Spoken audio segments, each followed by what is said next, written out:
Being late. Bad grooming. Treating the service staff badly. Negative talk. Asking direct questions. PDA. Split the bill. Hey guys and girls, it's Cathy Cat.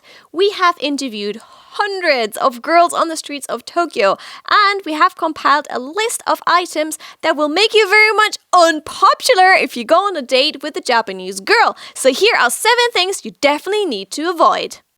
Number 7. Being late.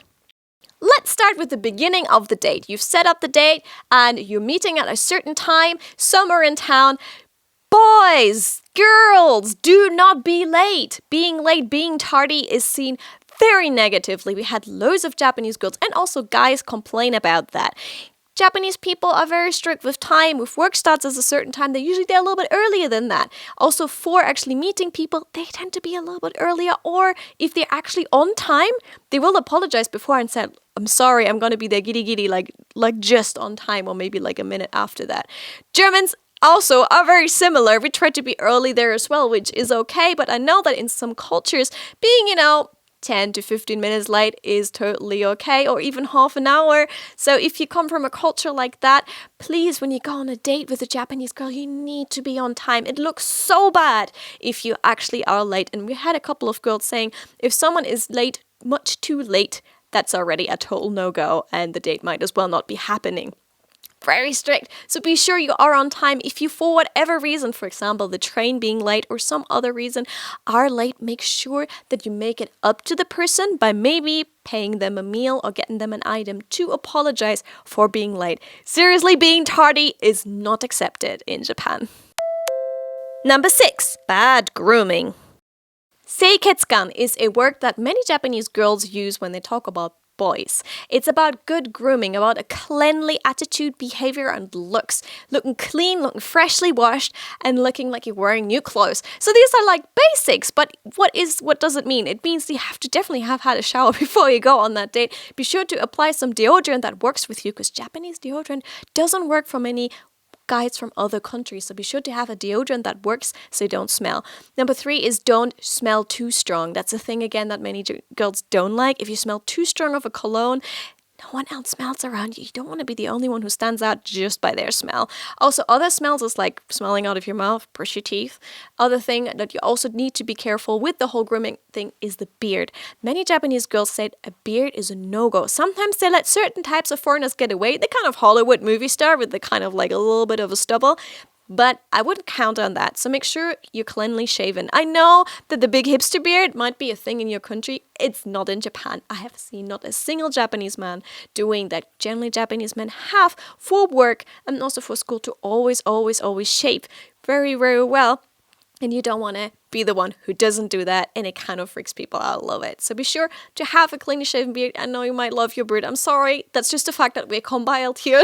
Also, another thing is, wear fresh clothes. They shouldn't look like you've been wearing them for a couple of days, and have a little bit of a sense of style when you go on that date. Try to look nice. If the moment, just think of her. She'll be waiting there, or hopefully, already there in advance. But when you meet each other, she wants to look at you and think, wow, he put an effort into meeting me today. And that applies to both genders. You want the person that you meet for on a date to look like they've put an effort in and they're looking forward to seeing you. Number 5, treating the service staff badly. This is a thing that I only found out by interviewing girls here in Japan. I didn't know about this before. There seems to be a thing. I'm not sure if you do that in your country, but in Japan, what Japanese men sometimes tend to do is they're super nice to their date, but they're really harsh to the staff. They really treat them from below because the customer is king. I'm not sure if you do that in your country. It seems to be a thing that Japanese men do and that upset girls a lot. So if you are nice to that girl that you're having a date with, also be nice to the staff. I don't mean you have to flirt with the staff, but just be polite. Don't talk down to them. Don't shout at them. Don't complain too much. Those kind of things. Because what a girl will say, and what they also said in the interviews is, he might be nice like this to me right now, but maybe in the future, treat me like the service staff. So they say that's where the other character, the second face, is actually shown. So you don't want to look like you're totally just being nice for the moment, but in truth, you're actually quite mean. So yeah, be nice to the service staff around you. Number 4, negative talk.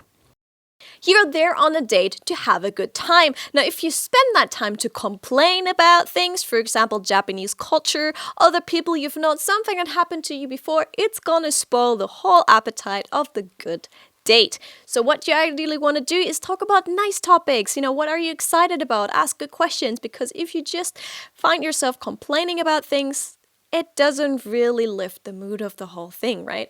Also, many Japanese people do not like arguing. We Germans, we love our little, discussions and arguing. It feels good. But for Japanese people, that actually might go in the other direction. It might feel like you're trying to pick a fight. You're just complaining. You're not enjoying yourself. So you want to keep that a little bit on the side during your date, Have some good topics to talk about, positive things that you love about Japan. Yeah, and ideally don't complain about Japan. It doesn't look good either. 3. Asking direct questions. Japan is a culture in which people are very indirect in certain ways. And I know that some foreigners, I think some Germans do that too. They can be very direct with their questions, to a point where people kind of get hurt just by the questions. We can be very, very, very direct.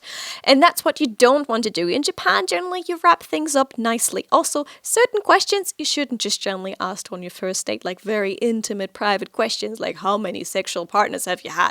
Those kind of questions you don't want to ask on your first dates.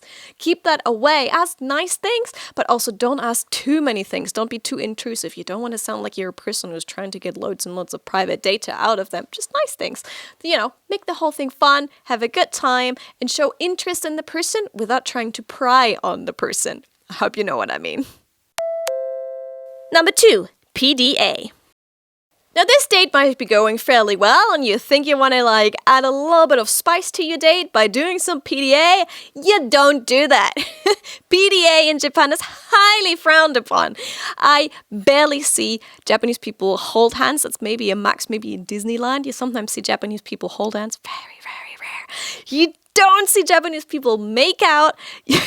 That kind of public display of affections, PDA, are highly frowned upon in Japan. You can give some nice gestures of help her into her jacket, or just maybe a little a quick movement, but don't be too much. I know it's hard to find the level there, and you have to also have a little bit of a sense of the situation, but those kind of things, be careful. Don't be too much right at the start. It might scare girls rather off. You might come across as a guy who's a bit too easy, who's a bit too touchy, and you don't want that. So show your affections carefully. Little things will actually help along. It can't just be a pat on the back or small things, but don't go all the way in there and try to get a smoochie. It doesn't work. Split the bill. So your date has been going well, and you are actually about to leave the restaurant. Now, I know with all the equality and feminism and similar things like that in your country, splitting the bill might be a good idea maybe in your country. Now, in Japan, that's actually not. They might go well, you earn a little bit more than me. Why do we have to split the bill? Generally, what I see quite a lot of Japanese men, when they go on a meal with a lady, they will pay the meal. It seems to be just a thing that Japanese guys do in many situations. Even they will sometimes only pay the meal for friends, for female friends. So paying the meal is a big thing, and if you don't want to do it, it looks kind of bad. I had a friend of mine who said I can't believe it, he earns triple what I earn and we still had to split the bill. It just comes across as very stingy. Well, if you actually just make it a really casual thing that you're paying the bill, it looks really cool. Also, a very clever thing that I've seen quite a lot of Japanese people do it. The director of Jazz Japanese does it sometimes too. When they might stand up and leave the table for a moment, and you're all right, well, they're just probably going to the bathroom, whatever. If you do that, just on the way, just go past the register, pay the bill, and come back. So later on, you can help her into the jacket, and you can leave the restaurant. Everything is paid for. There's no hassle there, and it's just that little note of, I sorted it out, it's fine, Don't make a big deal out of it of I am paying, look at me, I'm the great guy who's paying. No one wants that. So just be subtle about it and don't make it a big issue. And it looks kind of smart if you do that. So these are 7 things that you should avoid on a date, and I hope that will help you in the future. Obviously, there are more things to pick up upon. Leave comments down below of things that you might have failed on a date or things that you did and it actually didn't work out. Don't forget, every person is different, so you might meet a Japanese girl who's completely against all of this. So always be prepared for new things and open up. Generally, always be kind, be honest, and be friendly to each other. I hope you have more things that you'd like to add to this, so I would like to see them in the comments. And also, we are doing more videos about Japanese culture here in Japan from Tokyo out to you. Be sure to subscribe if you would like to see those. And if you've been with us, don't forget to leave a like on the way out. Okay, all the best of luck with your lovely endeavors, and catch you soon on Ash Japanese. Bye!